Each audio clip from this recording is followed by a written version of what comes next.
Saya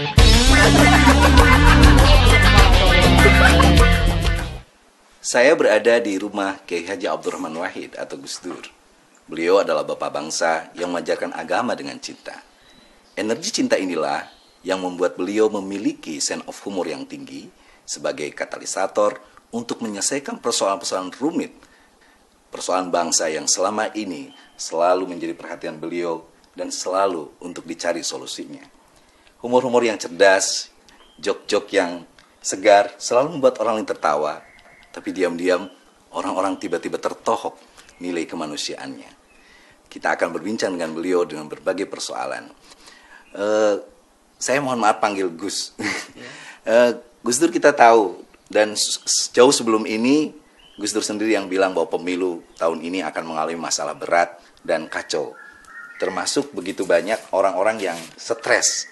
Saya pernah menghitung orang gila dari Bandung ke rumah saya.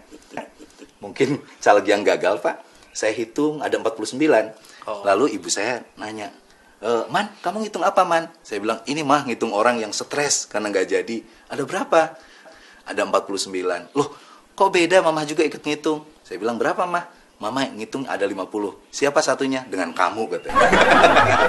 Nah, Bapak bisa cerita nggak dengan orang-orang gila? Misalnya Bapak pernah cerita tentang orang NU gila, presiden gila, dan lain sebagainya.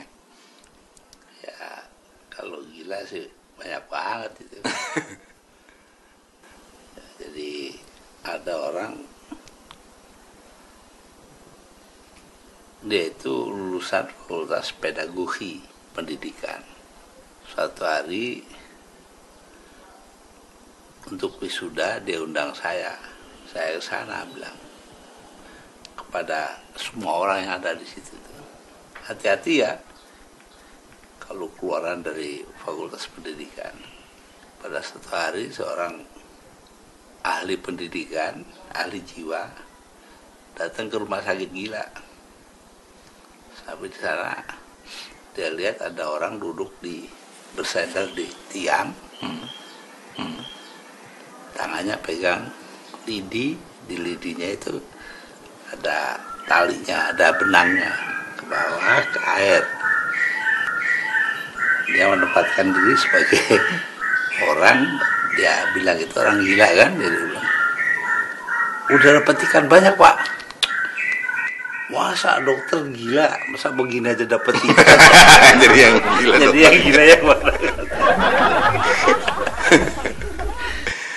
Nah, terus kan banyak sekali orang-orang dari kalangan ke rumah ini. Bapak kadang-kadang tidak mentaati nasihat dokter untuk bagi waktu. Karena yang datang itu ada yang pagi, ada yang malam. Gus Dur pernah bilang itu ada klasifikasinya. Ada orang yang kalau jam segini gila dan sebagainya.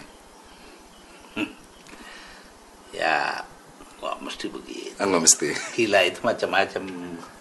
Gila kerja ada, gila urusan organisasi ada, gila apa gitu.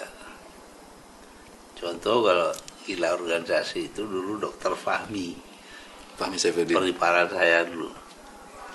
Jam 2.30 datang ke rumah saya di Jalan Kutilang. Dini hari itu berarti ya? Mas, di Jakarta Utara itu orang lain pengurus NU-nya berkelahi. Ayo kita ke sana yuk. Tanjung Priok. Bilang, Mi, kalau orang dari jam 6 pagi sampai jam 6 sore ngurusin NU, itu namanya orang senang dengan NU. Tapi kalau udah jam 6 sore orang masih ngurusin NU sampai jam 12 malam, orang itu gila NU. Tapi kalau udah jam 12 malam masih ngurusin NU itu namanya NU gila.